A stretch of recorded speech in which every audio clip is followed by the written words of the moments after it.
All right, well, welcome everybody. We wanted to do a quick video talking about New Year's resolutions, goal setting, things of that nature. And we figured the best way to do it is to kind of bring people in and let people kind of know a little bit about what we're working on. If you haven't seen some of my posts lately, there's a lot of stuff out there right now that's telling successful people to hush up, be quiet. Don't tell people, work in silence and let success be your noise. But then there's a counterpoint to that where they're like, basically saying, well, then even when you're successful, stay quiet about that because it may make other people feel bad because they didn't reach your level of success and things of that nature. And so I'm going the exact opposite way. Okay? If you want to help your group and your community, I think silence is not the way. I think you have to speak up. Yes. I think you have to put it out there because there might be other people searching for the same goals. And if we work together as a community, if you actually want your community to grow, then I think being silent is actually the opposite of how you help. I think you have to put yourself out there. So last year in 2023, we started off the year, I lost 50 pounds at the beginning of the year. Took me about 5 months. I was losing, pretty decently through there. And we were doing it through intermittent fasting and modified keto. A modified keto or low carb, high protein. Yeah. I won't say we were doing keto because we don't test for ketosis. We don't do any of that stuff. And we're not staunch on. No, we're not super strict on it. Super strict on that. We just went low carb. Okay, not net carb, low carb. Don't get caught by that BS by saying, oh well, look, it's low net carb. That's how they lie to get around it. But we were doing low carb, high protein, and intermittent fasting. Now, myself, because of what we do, the average workday here at the gym, most people don't understand. We're 14 hours. Yeah. 6 a.m. to 9 p.m. most days. If we're doing 6 a.m. to 9 p.m., the days are even longer. Plus, I still work a side job and everything else. So when I'm saying we're putting in a 16-hour day, a 14-hour day, a 15-hour day, I mean, these are, my alarm goes off at 4:30 in the morning. We're here at the gym at 6 a.m. And then most nights we're not even leaving here until 9 o'clock or after 9 o'clock. So by the time we get home, I was eating dinner at about 10:30, and then going to bed almost immediately after that. And we would do our intermittent fast in the morning because that's what I've done most of my life. No breakfast, things of that nature. But then I was suffering from acid reflux, heartburn, things of that nature, which again, I've never had throughout most of my life. This was all new to me. So we found a lot of success by switching our intermittent fast so that we're eating in the morning now and we're actually foregoing the dinner meal. So after 3 o'clock, we're done. We're not eating anymore after 3 p.m. We're eating pretty much from 9 a.m. to 3 p.m. 9 to 3, and then after 3 p.m., that's when our fast begins. And this is where I'm actually finding my most success. Yeah, for sure. My sleep is so much better.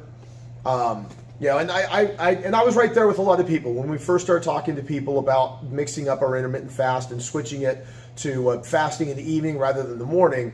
A lot of people are like, oh man, I can't do that. I like eating in the evening. I like my dinner and everything else. And again, I was right there with them. I agreed.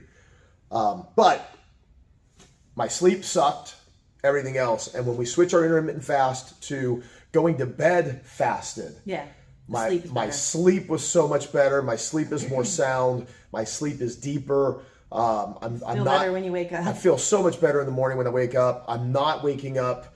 To be honest with you, I'm not even waking up hungry.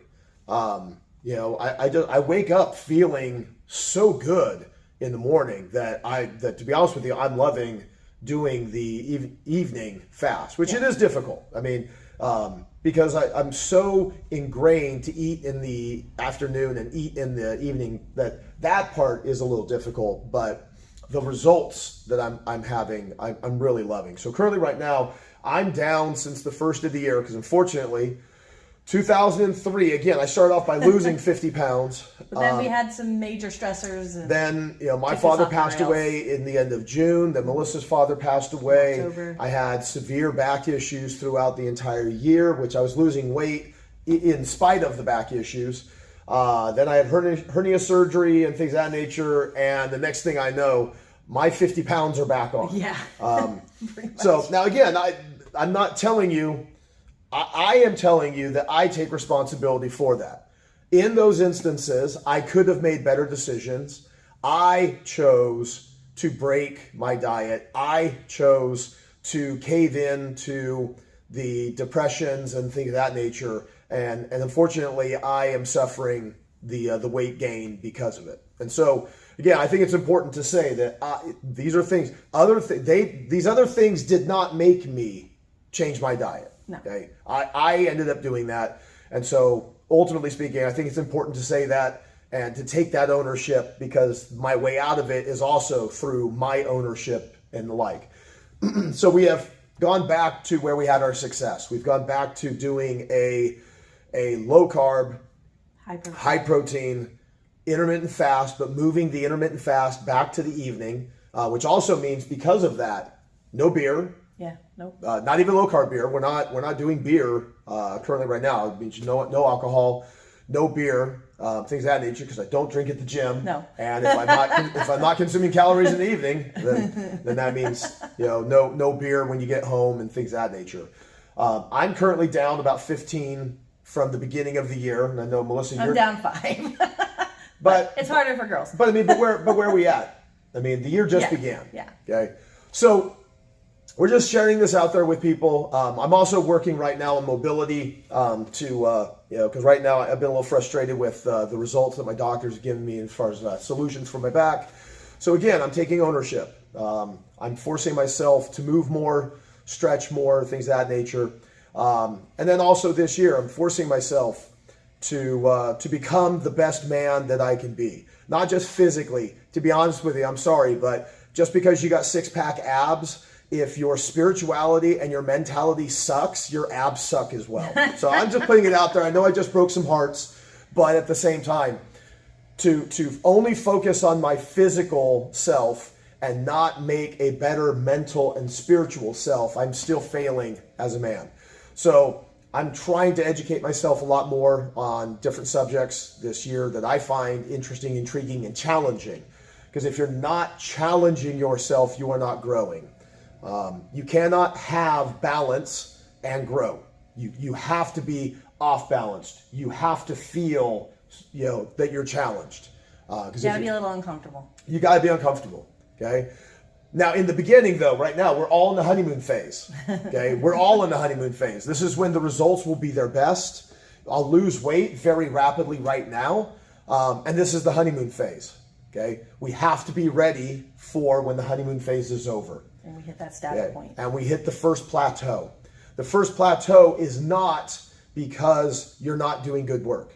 The first plateau is not because of a failure on necessarily your part. Actually, the first plateau is actually the first sign that you're actually doing things fairly well, because you went from losing weight really fast. You went from learning really fast. You went from doing and growing very rapidly, okay?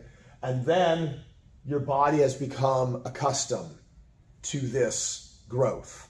Your knowledge versus your performance are starting to catch up to each other.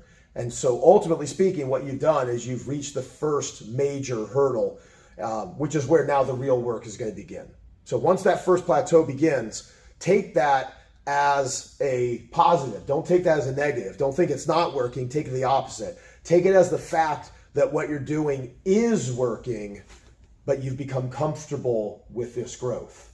And now it's time to potentially double down on what you're doing and go for it a little bit more aggressively, to basically say, no, what I'm doing, it's not failing. It is working. And so, but I've dropped weight rapidly, and then you're going, well, why am I not losing another 5 pounds? I was losing it so quickly. Well, it's because those were the easy pounds. Yeah. those were now you're to the time where it's the real work. So if anybody's interested in knowing what Melissa and I are doing, just ask. I love putting it out there. And I would invite the rest of the group. Put your work into our community. If you want the community to grow, and if you want the community to succeed together, your silence is not the way. Speak up.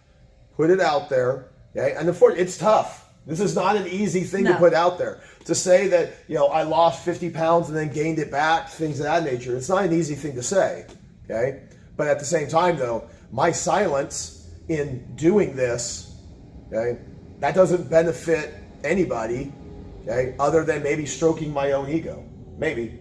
So putting it out there. If you guys have any questions, let us know. We're always here to help. If you guys know me, I always like to put it into the simplest terms that I can. And then also at the same time, we can motivate each other. You don't need these outside people to have nothing to do with your life. They don't know you. They're not interested in you, and they're not investing in you. Okay? Our community is. So invest in your community because your community is investing in you. Peace out. Yeah.